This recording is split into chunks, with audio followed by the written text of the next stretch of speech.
A gente é um bicho que complicou as coisas que a gente precisa fazer pra ser bicho. Mas se tem uma coisa que o bicho precisa, é da sua manada.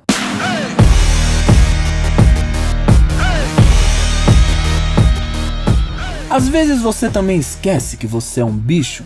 A gente fica com a cabeça tão cheia de problema inventado que coisas simples, como o fato da gente ser só um bicho, acaba passando batido. A gente trabalha pra comer, que nem uma foca, e precisa de uma casa pra se proteger, que nem os ursos, que quando chega o inverno, vai pra dentro de uma caverna. O poeta John Donne já falava que nenhum homem é uma ilha, e parece que a gente se esqueceu disso. A gente tá cada vez mais ilha, com alguma tela na cara, mandando sinal para um arquipélago inteiro, mas nunca se encontrando. Cada ilha pensando no seu, e nunca no nosso. Comunidade é, sobretudo, macro-organismo, né? Feitas por muitos indivíduos, por muitas unidades, né? Com unidade, né? Comunidade. Então, elas formam esse super-organismo. As periferias, elas são super-organismos. Florestas, elas são super-organismos. Uma formação de bichas lésbicas, travestis, numa rua andando meia-noite, elas são um super-organismo, elas são uma comunidade.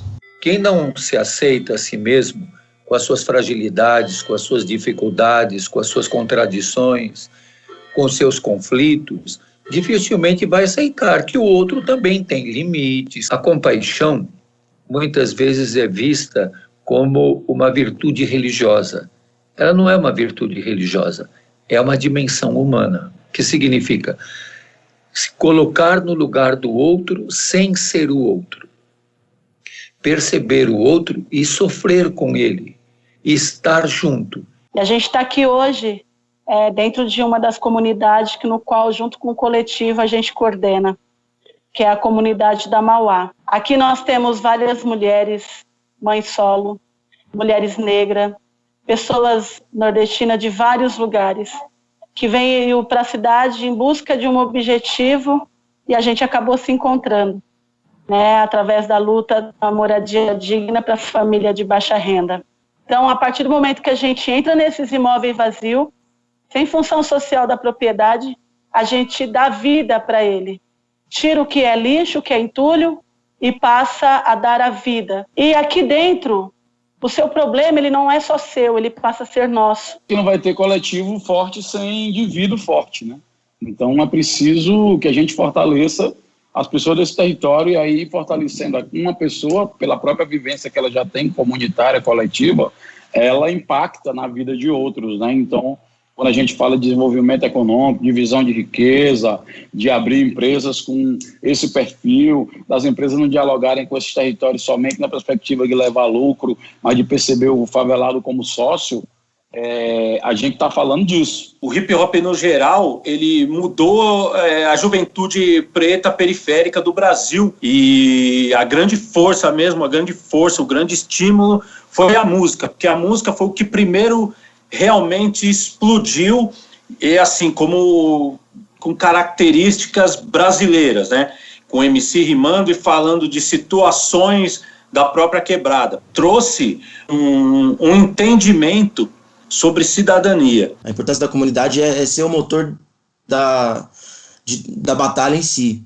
Mas eu acho que esses fatores, essa caminhada que a gente teve, fez a comunidade integrar muito mais com a gente e agir e ir além, tá ligado? Foi um momento que a gente teve que começar a falar com autoridades, com prefeitos, com secretários de segurança, tá ligado? Então a gente se viu obrigado a amadurecer politicamente também, para poder lidar com aquilo, sabendo que tinha aquele público junto com nós e que o que a gente estava fazendo ali era muito mais do que só uma batalha, tá ligado? Que era reunir todas as quebradas, todos os jovens, uma parada semanalmente. Então a gente fundou esse Femini Rappers, que era para pensar a mulher dentro da cultura hip hop. Como é que a gente fortalecia a presença e a permanência da mulher na cultura hip hop. Várias mulheres entraram para a cultura, mas elas não conseguiram permanecer. E aí eu poderia falar vários motivos. Tudo que era do portão de casa para fora sempre foi muito difícil para as gerações, para a minha geração e as gerações anteriores à minha. para você fazer aquilo que você queria, muitas vezes você tinha que abrir mão de muitas coisas. Ou abrir mão de muitas coisas e fazer o que gostava, ou deixar de fazer o que gostava. Mas trouxemos mulheres de vários lugares da cidade. Mas a gente precisa do nosso. A gente precisa ser individual dentro de uma visão de coletivo comum. Seja o samba, seja o hip hop, seja o lugar onde você professa sua fé. A gente precisa ser um bicho social, que olha no olho do outro, sente o cheiro dele, toca a pele dele. Esses vários coletivos que também têm que se entender nas diferenças e aceitar que no fim somos todos iguais, precisando e querendo as mesmas coisas, da mesma maneira que o passarinho e o tubarão precisam. Essa é a tal da compaixão que Jesus queria que a gente aprendesse, mas hoje parece que tá difícil.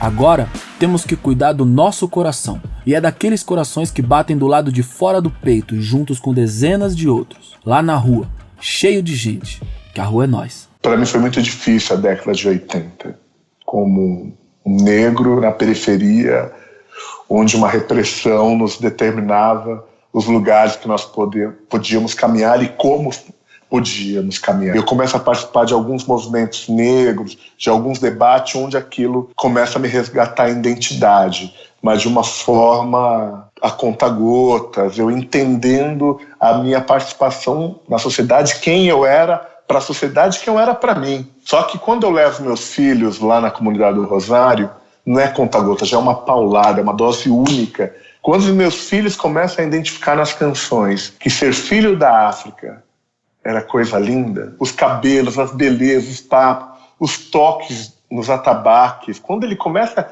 a perceber tudo aquilo, ele se enxerga e ele se fortalece e ele deixa o cabelo dele crescer e aquilo se torna o padrão de beleza para ele. Eu gosto de entender, né, a periferia, que é o lugar onde eu moro, que é o meu lugar, como uma floresta, que também é o meu lugar.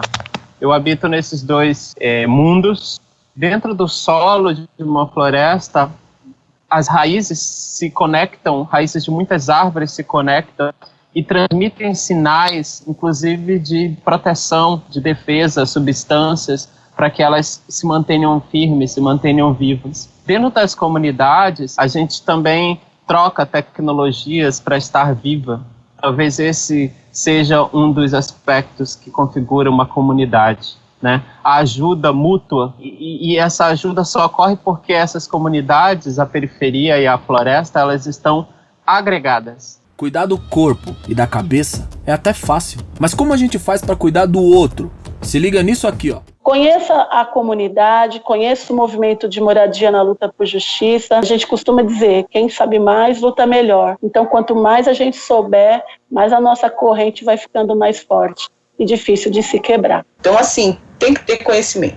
Conhecimento nunca é demais. Conhecimento é alimento do corpo, da mente, da alma, né?